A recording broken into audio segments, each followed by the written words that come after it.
Nouvelle édition sur la télévision nationale. Bonsoir à tous, voici les titres de ce 20h. L'agence a suspendu son directeur de cabinet et son adjoint ainsi que les conseillers techniques de son cabinet. Décision qui fait couler beaucoup d'encre et de salive. Le nouveau ministre s'explique dans cette édition.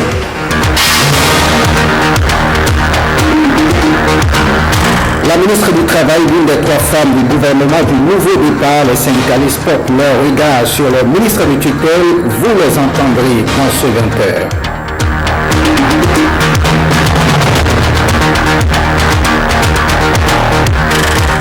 Consommer bio avec Amad Bénin, un projet de 24 mois lancé aujourd'hui à Cotonou et exécuté par l'Association pour le maintien de l'agriculture paysanne au Bénin.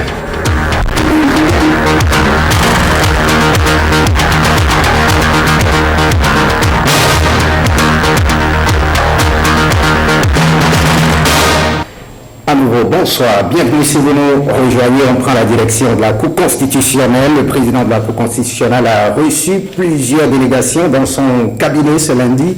Elles sont venues échanger avec l'autorité sur plusieurs questions, notamment la présidentielle de 2016. Awa Sherif et Bruno Rotepo pour les détails.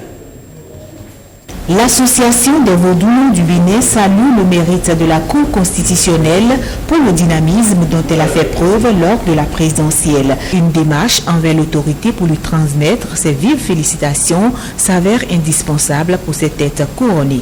Aujourd'hui, nous sommes venus voir le président de la Cour constitutionnelle pour l'élection passée. Nous sommes venus lui remercier de tout ce qu'il a fait pour le Bénin, parce que le Bénin est dans la paix. Depuis la conférence des forces vives de la nation de février 1990, le Bénin a perpétué sa pratique démocratique. Et les dernières élections présidentielles que le Bénin vient d'organiser a été donc illustrative donc, de cette perpétuation de notre démocratie. Et c'est pour cela que l'Odebog Afrique a décidé donc de rendre hommage à la République, ne pouvant pas citer et nommément ces personnalités qui ont contribué depuis des années à cette pratique démocratique dans notre pays, à faire du Bénin, à inscrire le Bénin dans les pays phares de la démocratie en Afrique et dans le monde. Viennent ensuite les différents organismes pour soumettre leurs préoccupations à l'autorité. Nous sommes venus rendre visite au président pour lui demander de nous aider, de nous apporter tout l'appui institutionnel qu'il faut pour que le projet de création d'un tribunal de commerce qui est aujourd'hui en instance dans une de nos institutions, eh bien, qu'il puisse nous donner un coup de main pour faire voir le jour à ce tribunal de commerce qui est utile tant pour l'assainissement du monde des affaires, tant pour régler de façon avec beaucoup de célérité. Nous sommes venus voir le président de la Cour constitutionnelle parce qu'il y a des problèmes qui se posent à nous, les informaticiens de l'administration publique, et nous avons essayé de chercher des solutions en adressant des correspondances à nos autorités, c'est-à-dire le gouvernement qui ne répond pas. Les informaticiens ont un statut particulier qui demande un certain nombre de traitements à leur endroit, surtout ce qui concerne la formation des informaticiens. C'est dit dans ce texte que les informaticiens doivent être allés en formation après 3 ans de service effectif. Voyons cette actualité au ministère de l'Industrie. Le premier acte posé par le nouveau ministre de l'Industrie, du Commerce et de l'Artisanat fait beaucoup d'encre et de salive. Il s'agit de la lettre adressée au directeur de cabinet, directeur adjoint de cabinet et conseiller technique. Une équipe de la rédaction s'est rapprochée de l'autorité pour mieux comprendre cette décision qui, selon la CETO, est pour préserver l'intérêt de la nation. On l'écoute au micro de Amadine Niabosso. Je pense qu'on me contraint à un exercice que j'aurais dû ne pas faire si la lettre confidentielle que j'ai envoyée aux uns et aux autres n'avait pas été portée par un de ces hauts fonctionnaires sur les réseaux sociaux pour provoquer je ne sais quel débat. Ce qui est sûr, mon intention en écrivant la lettre, c'était de préserver dans la forme la plus souple et la moins polémique possible, de préserver les intérêts de l'État. J'avais estimé que les intérêts de l'État, donc l'intérêt général, était menacé, et je ne peux pas attendre qu'il y ait Conseil des ministres pour relever quelqu'un ou un autre avant de préserver les intérêts de l'État. Et ceux qui font le débat de parallélisme juridique savent de quoi ils parlent. Moi, je parle de gestion d'un État, de gestion d'un ministère, et je pense que si j'interviens, c'est juste pour dire aux cadres qui n'ont pas été auteurs de la mise sur la place publique de cette lettre, de leur dire que mon intérêt, ce n'était pas de les humilier comme certains l'ont dit, que mon objectif n'était pas là du tout, mais qu'à un certain moment, un responsable est bien obligé de décider. Si à un moment donné, il y a des choses à faire et qu'un responsable se retrouve au carrefour où il faut le faire dans l'intérêt général, sans état d'âme, en prenant en compte toutes les dimensions, aussi bien juridiques que humaines que administratives, un responsable est obligé de prendre ces mesures. Ce n'est ni pour humilier quelqu'un, ni pour faire la chasse à quelqu'un, mais c'est pour permettre à notre pays de renouer avec la culture qui est la bonne culture d'une administration efficace qui se met au service de notre pays, qui se met au service de notre peuple. Voilà ce que j'ai fait, et s'il fallait recommencer, je le ferais. D'un ministère à un autre, Thomas Yombo passe les commandes du ministère chargé des relations avec les institutions à Joseph Diogbenou. Le ministre de la Justice et de la Législation prend les commandes de ce département, le point de la cérémonie de passation de charge avec Awa Chérif et Samuel Adimi. Il boucle enfin le bal des passations de charge de l'ère de la rupture après l'avoir ouvert jeudi. Joseph Diogbenou a désormais à charge ce qui reste du défunt ministère chargé des relations avec les institutions. 10 mois à la tête du MCRI, 53 séances plénières à l'Assemblée nationale, une coordination réussie du processus électoral de 2016, Thomas Yombo envisage toujours des perspectives. Nous avons à revisiter, j'en suis sûr, c'est votre conviction également, la charte des partis politiques, pour que désormais, qu'on n'ait pas peur de dire qu'on fait de l'opposition. Qu'on n'ait pas peur, parce que l'opposition est constructive en réalité. Absolument. Et donc, cette charte doit pouvoir être revisitée pour réduire en même temps, ou cadrer en même temps, la création des partis politiques.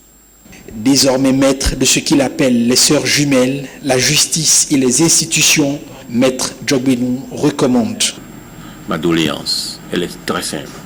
C'est la ponctualité, la rigueur dans le travail, le fait d'assumer les missions. Ce n'est pas Patrice Talon, ce n'est pas le président de la République, ce n'est pas le gouvernement qui nous confie ces missions. Ce sont nos compatriotes qui nous confient ces missions. Le fait de les assumer avec rigueur, avec générosité, avec altruisme, et d'attendre de chaque citoyen d'honorer ses engagements à l'égard de chacun de nous. Parce que finalement, la satisfaction des intérêts des travailleurs, c'est la satisfaction de l'obligation du citoyen d'honorer ses engagements, ses propres engagements. Le MCRI servira désormais de passerelle entre le gouvernement et les autres institutions.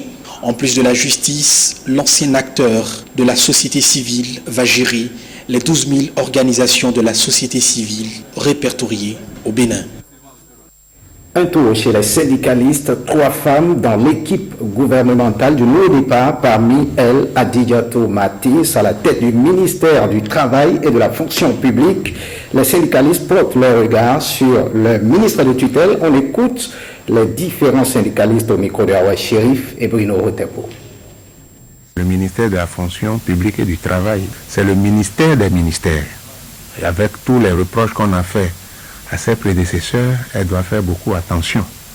Et moi, ce que j'attends d'elle essentiellement, c'est la réorganisation du système d'organisation, même des concours. La Constitution dit qu'on doit mettre les Béninois sur le même pied d'égalité. On doit leur donner les mêmes chances.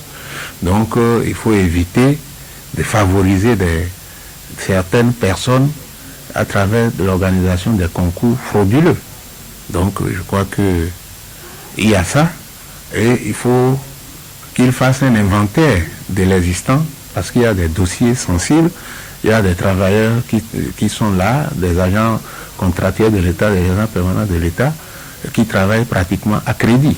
On est vigilant, on reste vigilant parce qu'elle est arrivée. Et il y a déjà des accords qui sont des engagements qui ont été pris par l'État, des accords qui ont été signés. Et comme on sait qu'on dit une chose, et on se dédie, les enseignants sont concernés, tels travailleurs sont concernés, et on a dit non. Noir sur blanc, on a lu de travers, n'est-ce pas? On a tordu le cou à ce qui a été redit. Donc on espère qu'elle viendra avec les intentions les meilleures. Et si elle vient avec les intentions les meilleures, nous la recevrons parce que nous ne sommes pas des va-t-en-guerre. Nous sommes prêts, disposés au dialogue, à la discussion, mais le dialogue constructif et pas un dialogue où on s'entend sur quelque chose et après on remet en cause.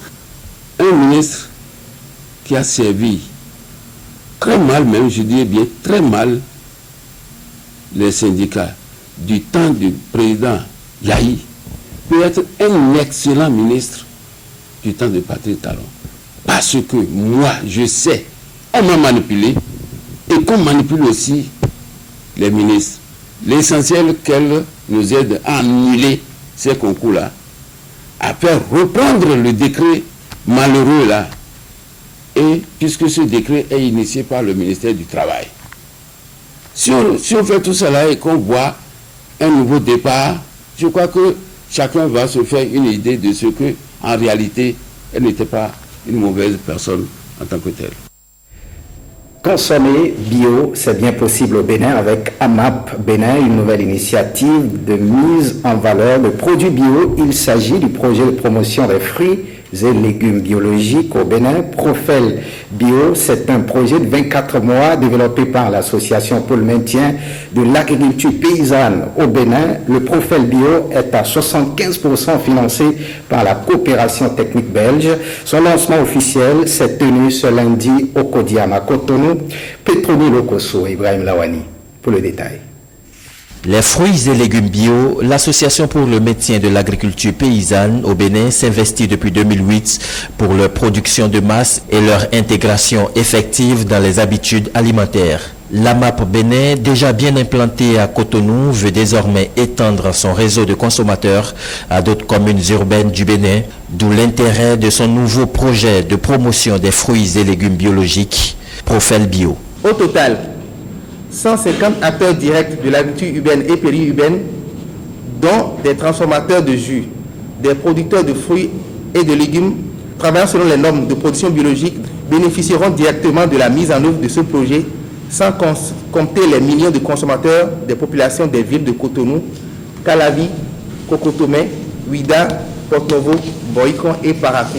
Le projet assurera la formation des producteurs bénéficiaires sur les itinéraires techniques de production biologique des fruits et légumes, des formations sur la transformation de l'ananas et du baobab en jus, sur les techniques d'hygiène dans le domaine de la transformation et également de la production des fruits et légumes biologiques. Il y a également des campagnes de sensibilisation et des consommateurs sur le bienfait des produits biologiques.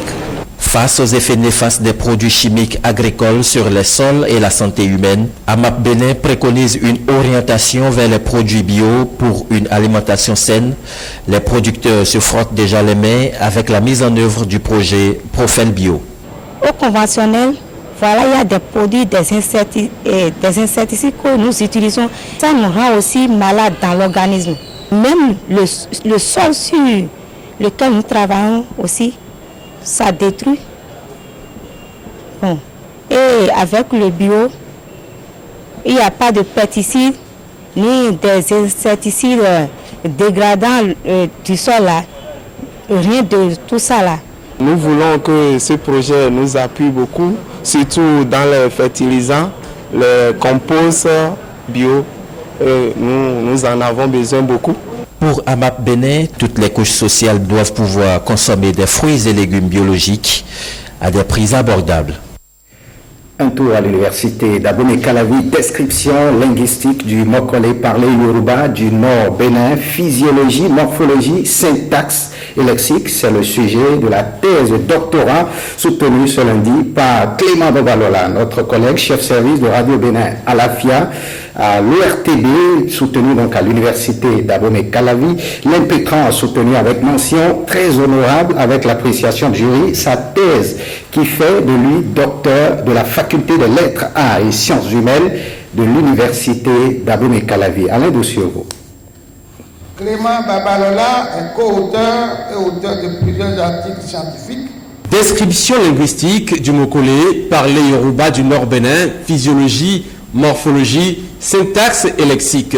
C'est le résultat d'un travail de recherche de 4 ans à travers lequel Clément Babalola a voulu faire la description linguistique du Mokole, une langue minoritaire parlée dans la partie septentrionale du Bénin, plus précisément à Kandi et Malanville. Une langue qui s'apparente au Yoruba et qui rayonne aussi bien au nord Togo qu'au nord Nigeria. Pendant 25 minutes, l'impétrant a essayé d'expliquer devant un jury international de 6 membres du Bénin, du Togo et du Nigeria, présidé par le professeur Mpati Kapo, les différents éléments techniques du parler Mokole. Il s'agit d'un document de 306 pages qui fait une description morphologique, syntaxique, lexicale et physiologique du Mokole. Le Mokole est en discontinuité par rapport au continuum linguistique, donc un peu isolé du monde Yoruba. Donc j'ai fait l'hypothèse que sûrement éloigné du monde Yoruba, c'est sûr qu'il n'est plus comme les autres dialectes Yoruba. Donc c'est ça qui m'a amené à chercher l'état actuel de ce dialecte Yoruba.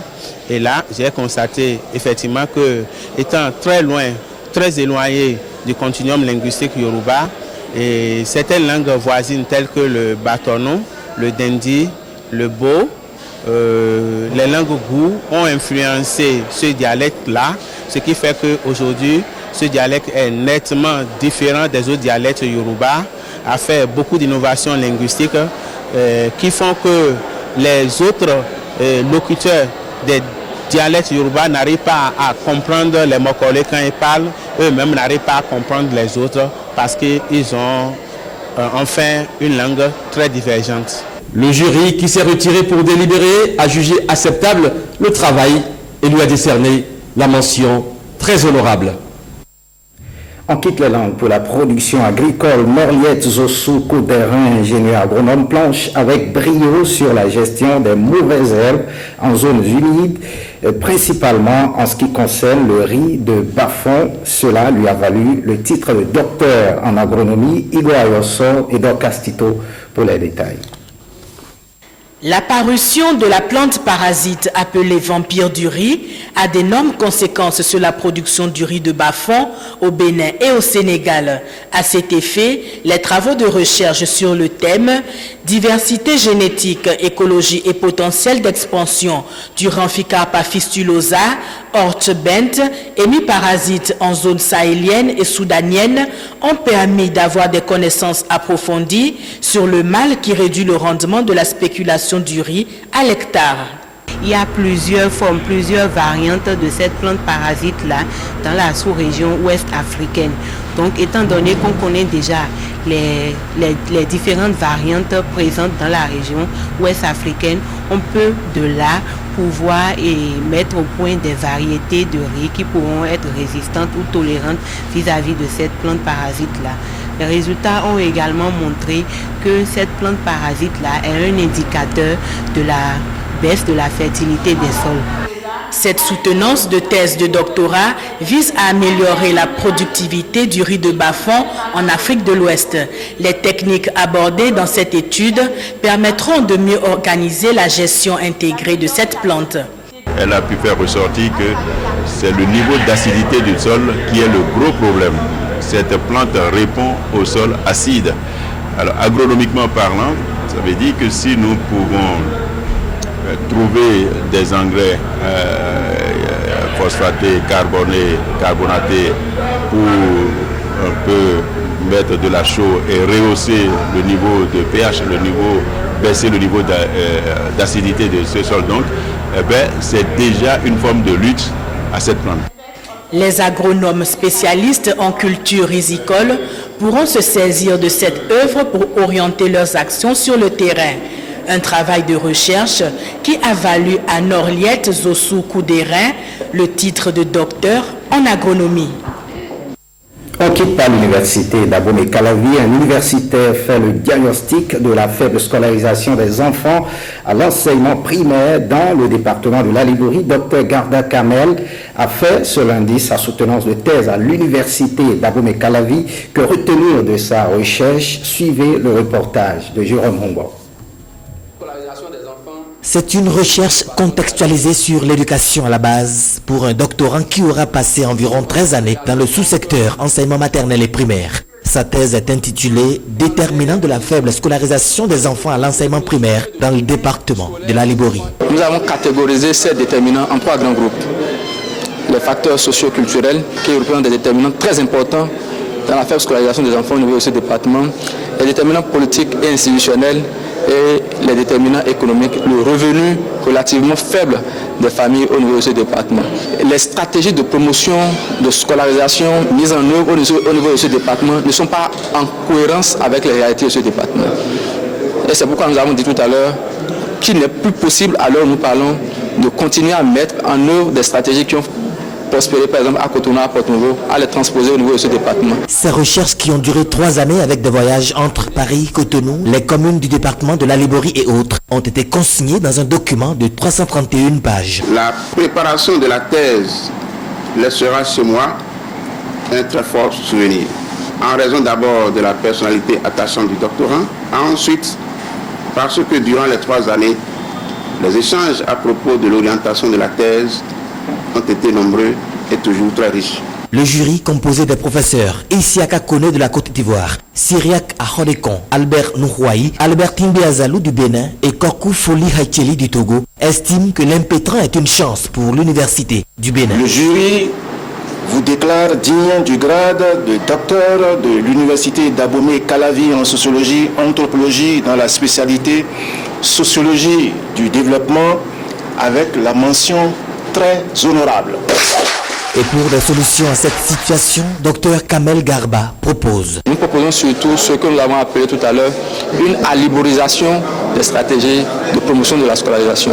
Parce que les passerelles faciles qui ont consisté à transposer des stratégies éducatives qui ont fonctionné dans d'autres localités, ces stratégies ont montré leurs limites. Et nous sommes à l'ère de la rupture, vous le savez, c'est le nouveau départ. À travers cette thèse, le système éducatif également, en termes de scolarisation des enfants, prendra un nouveau départ. Ce nouveau docteur de l'université d'Abomey-Calavi est âgé de 32 ans. Félicitations à notre jeune docteur Kamel Garba. Faites ce journal. Merci de l'avoir suivi. Le programme prévoit à 21h le magazine La Douane chez vous et à partir de 22h, les feuilletons Le Triomphe de l'amour et La fille de ma mère. Le journal du soir est prévu pour 23h30 avec Héloïse Winato. Retrouvez cette édition sur le site de l'ORTB, www.ortb.bj. Merci de votre fidélité. À très bientôt.